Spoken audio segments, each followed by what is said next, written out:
ধন্যবাদ আপনাকে। আপনি আপনি জানেন যে লালমনিরহাটের আদিতমারি উপজেলার দুর্গাপুর সীমান্ত দিয়ে এবং লালমনিরহাটের পাটগ্রাম উপজেলার কুসলিবাড়ি কলসির মুখ সীমান্ত দিয়ে কিন্তু আবারও কাঁটাতারের বেড়ার যে লাইট অফ করে দিয়ে কিন্তু ভারতীয় বিএসএফ অবৈধভাবে পুশিনের চেষ্টা করছিল। ঠিক তখনই বাংলাদেশের মানুষ এবং সীমান্তবাসী এবং বিজিবির প্রচেষ্টায় কিন্তু আবারও তারা পিছু হটতে বাধ্য হয়েছে এবং কয়েক দফা কিন্তু তারা এই চেষ্টা করেছে। গভীর রাত পর্যন্ত তারা চেষ্টা করার পর কিন্তু তারা পিছু পিছু হচ্ছে। আমরা দেখাচ্ছি যে সীমান্তে রয়েছি, এটি হচ্ছে লালমনিরহাটের হাতীবন্ধা উপজেলার ঠ্যাংদারা সীমান্ত। এখানে অদূরে রয়েছে ভারতের সীমান্ত এবং ভারতীয় কর্তৃপক্ষ সন্ধ্যার পর থেকে তারা কাঁটাতারের বেড়া লাইট অফ করে দিয়ে কিন্তু পুষিনের চেষ্টা করে। তাৎক্ষণিক গ্রামবাসী এবং বিজেপি দেখলেই সেটিকে প্রতিহত করে এবং তাৎক্ষণিক দেশীয় অস্ত্রশস্ত্র এবং লাইট নিয়ে তারা বাংলাদেশিরা সীমান্তে গেলে কিন্তু তারা তাৎক্ষণিক তারা পিছু হটে। এবং আমরা বিজেপির সাথে কথা বলছি, সিও সাহেব বলছে যে বিজেপি সর্বক্ষণিক বর্ডারে সতর্ক অবস্থায় রয়েছে এবং যাতে কোনো প্রকার ভারতীয় বা অবৈধ কেউ যাতে প্রবেশ করতে না পারে সে বিষয়ে গ্রামবাসী থেকে শুরু করে সবাই কিন্তু সজাগ রয়েছে। আমরা আমরা আমরা আজকে আজকে আমরা সীমান্তে নতুন করে কোনো পুশিং হয় নাই, তবে চেষ্টা করেছিল।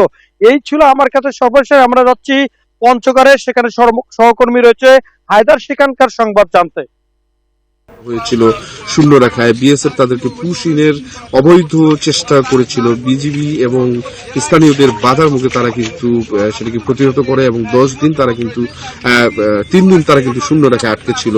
কিন্তু আজকে গত রাতে গভীর রাতে তাদেরকে কিন্তু ফেরত নিয়েছে বিএসএফ, তাদেরকে সরিয়ে নিয়েছে সেই সীমান্ত শূন্য রেখা থেকে। আমাদের সঙ্গে স্থানীয়রা রয়েছেন, তারা বলছেন যে রাত 2টা থেকে 2:30টার দিকে কিন্তু এই ঘটনাটি ঘটে। আচ্ছা, কি ঘটেছিল বলেন তো?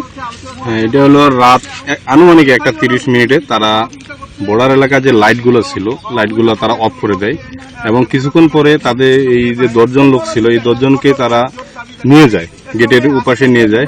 কিছুক্ষণ পরে আবার তাদেরকে নিয়ে আসার পরে আবার তারা মানে কিছুক্ষণ পরে আবার লাইটগুলো অফ করে। তো আনুমানিক 2:30 দিকে তারা মানে বিজিবি এবং স্থানীয় যে জনগণ ছিল, আমরা যে জনগণ ছিলাম, আমাদের চাপে তারা লাস্টে বাধ্য হয়ে তাদেরকে একেবারে নিয়ে যায়। আমরা তো এই ছিল আমার কাছে সর্বশেষ। আমরা যাচ্ছি মেহেরপুরে, সেখানে আমাদের সহকর্মী ডালিম অপেক্ষা করছে। ডালিম, একটু জানাবেন সীমান্তের খবর, মেহেরপুরের সীমান্তের খবর একটু জানাবেন আমাদের।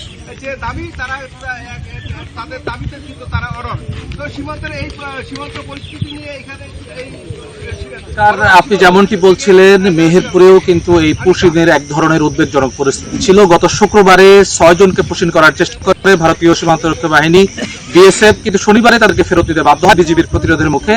তবে এরপরে তেমন কোনো ঘটনা না ঘটলেও গতকালকে সন্ধ্যাবেলায় আমরা একটা খবর পেয়েছিলাম স্থানীয় কৃষকদের সাথে। আমরা ঠিক সেইখানে দাঁড়িয়ে রয়েছি, সেই মাঠটিতে। সেটি হচ্ছে যে 6 বিজিবির অধীনে যে মুজিবনগর উপজেলার মধ্যে আনন্দবাস বর্ডার আউটপোস্টের কাছাকাছি আর কি। না ভাই, আজকে তো শোনা যাচ্ছে না তো।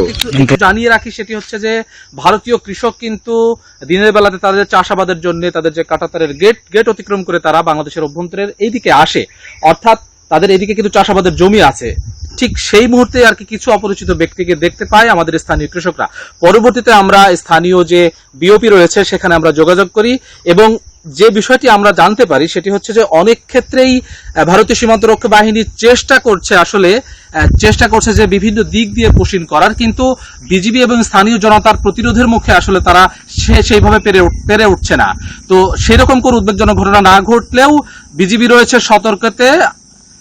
বিজিবি সতর্ক রয়েছে সীমান্তে। আমরা এই ছিল মেহেরপুর থেকে সর্বশেষ পরিস্থিতি। ফিরে যাচ্ছি স্টুডিওতে নাফিসার কাছে। জি ডালিম, ধন্যবাদ আপনাকে আমাদের সঙ্গে যুক্ত হবার জন্য।